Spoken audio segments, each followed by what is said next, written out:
Cannes film festival इस time पर चल रहा है और यहाँ पर काफी सारे इंडिया के इन्फ्लुएंसर्स और एक्टर्स देखने को मिल रहे हैं, जिसको देख करके मुझे ऐसा लग रहा है कि यार इनका लेवल काफी ज्यादा गिर चुका है। मेरे हिसाब से इसका नाम कैंस फिल्म फेस्टिवल नहीं होना चाहिए, बल्कि इसका नाम होना चाहिए इंस्टाग्राम का वर्ल्ड मीटअप। ऐसी हरकतें यहाँ पर चल रही है, हर दूसरा बंदा तो यहाँ पर इन्फ्लुएंसर है। बात तो सही है। अब ये सब हो सकता है आपको पता चल चुकी हो बातें, लेकिन क्या आपको ये पता है कि यहाँ पर हमारे श्री श्री श्री श्री 1008 बार मोदी जी भी देखे गए हैं। Yes, Modi ji Cannes film festival में देखे गए हैं। अरे तभी तो मैं कह रहा हूं यार, इसका नाम जो है कैंस फिल्म फेस्टिवल नहीं, इंस्टाग्राम इन्फ्लुएंसर मीटअप होना चाहिए। अब मोदी जी यहां पर देखे गए हैं, ये एक बड़ा सवाल है, लेकिन उससे बड़ा सवाल है कि मोदी जी यहां पर किस हालात में देखे गए हैं। आपको दिखाना चाहता हूं आपकी स्क्रीन के ऊपर ये मोदी जी की तस्वीर। क्या आपको मोदी जी नजर आ रहे हैं? शायद नहीं नजर आए होंगे। दोबारा अपनी स्क्रीन पर देखो, अब मोदी जी आपको कहीं दिखे?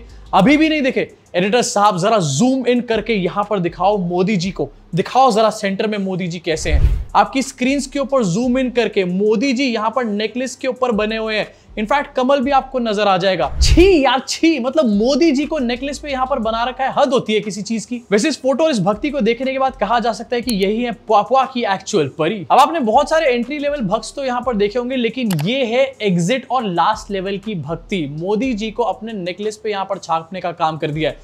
ऑल ऑफ अ सडन मेरे दिल में कंगना रनौत के लिए रिस्पेक्ट जो है ना काफी ज्यादा बढ़ चुकी है। कितनी महान और कितनी संस्कारी है कंगना रनौत। भक्ति करनी तो डिसेंसी से करो यार, ये क्या कर रहे हो? मतलब अब इस फोटो को देखने के बाद आप काफी ज्यादा क्रिंज आउट होगे, लेकिन उसके देखने के बाद आपके दिमाग में सवाल आया होगा कि आखिरकार ये पुआ की परी हैं कौन? तो आपको दिखाना चाहता हूं, आपको बताना भी चाहता हूं। ये है एक मॉडल एक्टर जिनका नाम है रुचि गुज्जर, और इनका इंस्टाग्राम प्रोफाइल भी आपको दिखा देता हूं। बाकी फोटोज भी कैन से जो आई है सामने निकल के, वो भी आपको दिखाना चाहता हूं। रुचि गुज्जर के प्रोफाइल पे लिखा हुआ है मॉडल एंड एक्टर, और ये भी पता चला है कि रुचि गुज्जर यहां पर अपनी किसी मूवी को प्रमोट करने के लिए कैंस गई हैं। लेकिन गेस व्हाट, वहां पर उनके बारे में कोई पूछ नहीं रहा था, इसलिए उन्होंने मोदी जी का नेकलेस पहन लिया।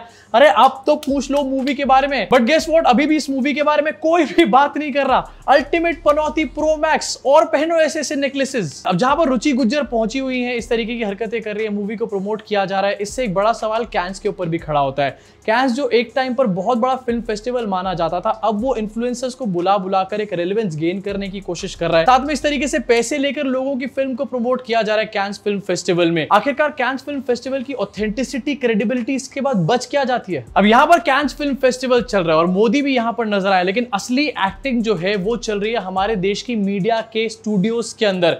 एंड रिसेंटली यहां पर एक ड्रामा देखने को मिला, अर्नब गोस्वामी का ड्रामा। रिसेंटली अर्नब गोस्वामी जो है घिरते हुए नजर आए। गिरते हुए नहीं, गिरा हुआ तो ये पहले से ही था, अब ये घिरता हुआ नजर आया है।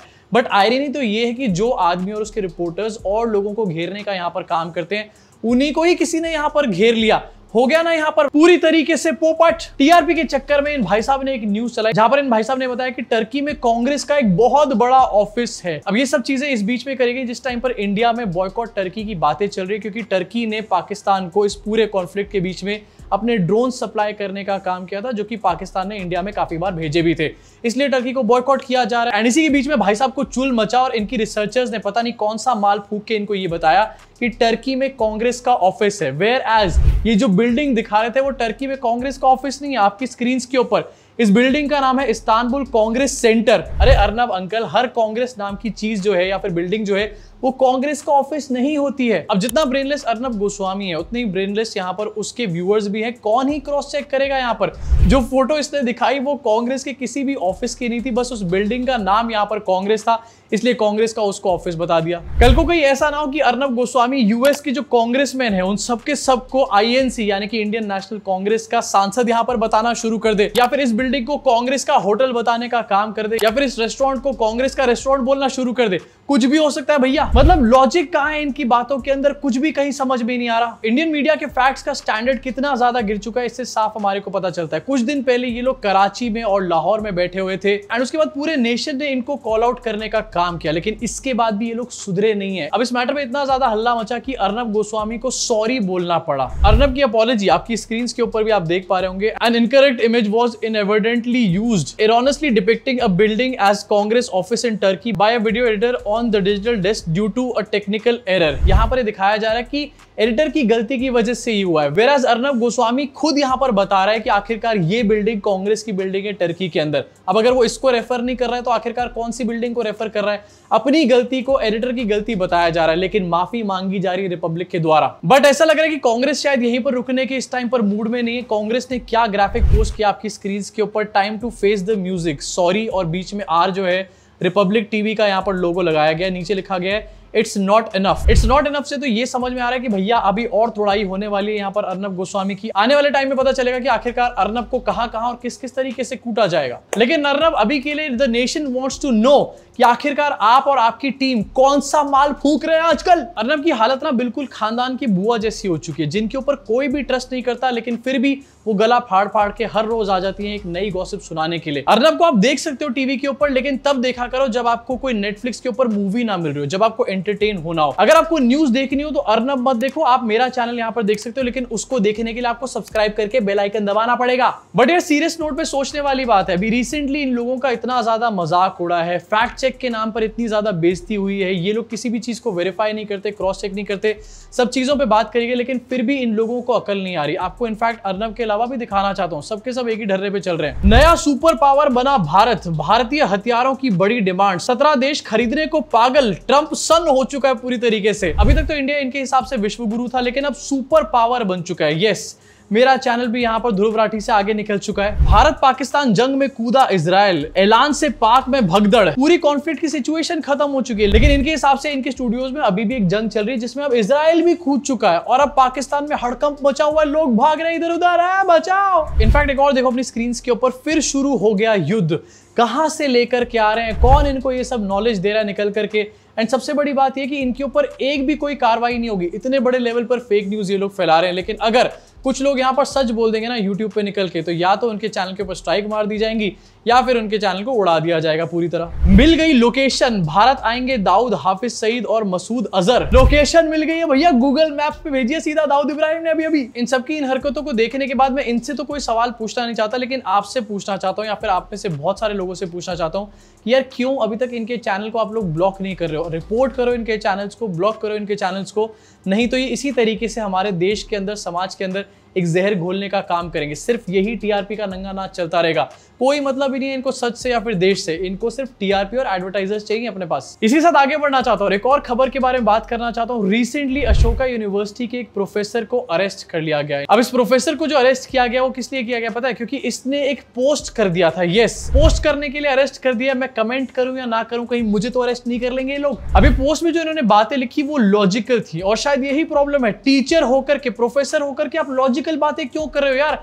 आपको गोबर लगाना है दीवारों के ऊपर, याद है ना डीओ वाली प्रोफेसर। कुछ लोगों को प्रॉब्लम होती है उन लोगों से जो कि इलॉजिकल बातें करते हैं, लेकिन कुछ लोगों को वो लोग और ज्यादा पसंद है हमारे देश में जो कि लॉजिकल बातें कर रहे हैं। अब जैसे मैंने बताया कि इन्होंने ऑपरेशन सिंदूर से रिलेटेड एक पोस्ट किया था, जो कि आपकी स्क्रीन के ऊपर मैं लगा रहा हूं बार बार। एंड इस पोस्ट के ऊपर हरियाणा की जो वुमेन कमीशन है, उनकी चीफ ने एक कंप्लेंट करके डाली इनके अगेंस्ट, और उसके बाद इनको अरेस्ट कर लिया गया। अब इनको 14 दिन की जुडिशियल कस्टडी में भी भेज दिया गया, और इनके ऊपर सेडिशन जैसे केसेस लगे, जो कि अपने आप में काफी ज्यादा गंभीर है। अभी कोई पहली बार नहीं हो रहा है, लेकिन ये हरियाणा वुमेन कमीशन की जो चीफ है, रिसेंटली इनको इंडिया टुडे पे बुलाया गया और इनसे पूछा गया कि आखिरकार इनको ऐसा क्या एंटी नेशनल लगा इस पोस्ट के अंदर।